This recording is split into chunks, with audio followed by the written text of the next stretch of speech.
ইছামতি নদী সংস্কারের কাজ শুরু করলো রাজ্য সরকার। বর্ষায় জল যন্ত্রণা থেকে মুক্তি মিলবে বনগাঁ থেকে বসিরহাটের বিস্তীর্ণ এলাকার, দাবি জেলা সভাধিপতির।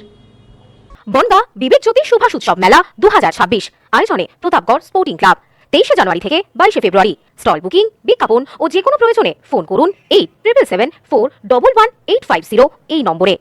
ইছামতি নদী সংস্কারের কাজ শুরু করলো রাজ্য সরকার। নদীর মাটি বিক্রি করেই হবে নদীর সংস্কার। ফি বছর জল যন্ত্রণা থেকে মুক্তি পাবেন বনগাঁ থেকে বসিরহাটের বিস্তীর্ণ এলাকার মানুষ, জানালেন জেলা পরিষদের সভাধিপতি নারায়ণ গোস্বামী। দীর্ঘদিন পর অবশেষে ইছামতি নদী সংস্কারের পথে উদ্যোগী হয়েছে রাজ্য সরকার। সাধারণ মানুষের সমস্যার কথা এবং নদীর মৃতপ্রায় অবস্থার কথা ভেবেই এই উদ্যোগ বলে জানা গেছে। উত্তর 24 পরগনা জেলা পরিষদের সভাধিপতি নারায়ণ গোস্বামী সহ জেলা পরিষদের অন্যান্য সদস্যদের উপস্থিতিতে শনিবার নদী সংস্কারের কাজের শুভ সূচনা হয়। জানা গেছে, উত্তর 24 পরগনার গাইঘাটার বেড়িগোপালপুর থেকে তেঁতুলিয়া ব্রিজ পর্যন্ত 43 কিলোমিটার নদীপথ মোট ধাপে ধাপে সংস্কার করা হবে। 43 কিলোমিটার এই নদীপথ সংস্কারের কাজ 9টি ধাপে হবে বলে জানিয়েছেন তিনি। 11 কোটি সিএফটি মাটি লিফটিং হবে এই নদী থেকে। সেই মাটি নদীর বাঁধের কাজে ব্যবহার করা হবে। বাঁধের কাজে ব্যবহার করে যে মাটি থাকবে সেই মাটি বরাদপ্রাপ্ত এজেন্সিরা খোলা বাজারে বিক্রি করবে। রাজ্য সড়ক সহ আইনসম্মত ইটভাটায় তারা বিক্রি করতে পারবেন এই মাটি। নদী পাড়ের বিস্তীর্ণ এলাকার বাসিন্দাদের এই নদী সংস্কারের ফলে জীবনযাত্রার হাল আরও ফিরবে। চাষের জমির উপকার হবে।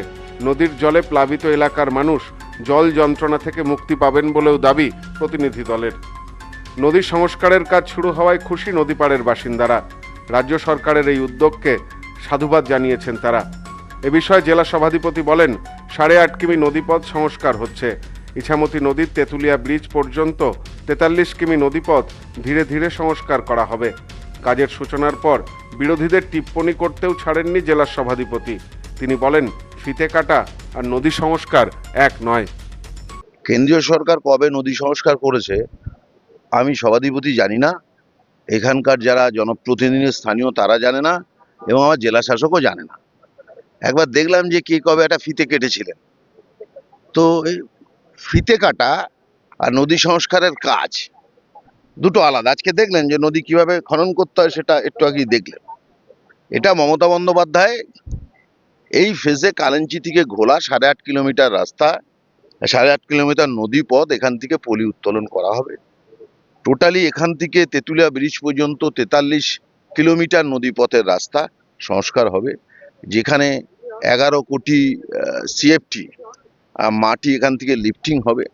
সেই মাটি নদীর বাঁধে যেগুলো দরকার সেগুলো যাবে।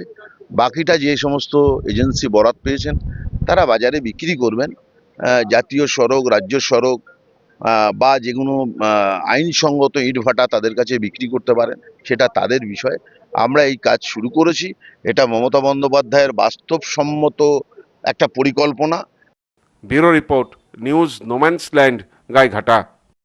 সম্প্রীতি guest house, hotel and restaurant. সমস্ত আধুনিক সুবিধাযুক্ত AC double bedroom, standard double bedroom, twin bedroom, deluxe double bedroom. আমাদের হোটেলেই রয়েছে বাঙালির খাবার সহ মাল্টি কুইজিন রেস্টুরেন্ট। শহরের মধ্যে অথচ সম্পূর্ণ নিরাপদ পরিবেশে থাকা খাওয়ার একমাত্র ঠিকানা Sampriti guest house, hotel and restaurant, Chakdah road, টবাজার, বনগাঁ। ফোন 03215257603।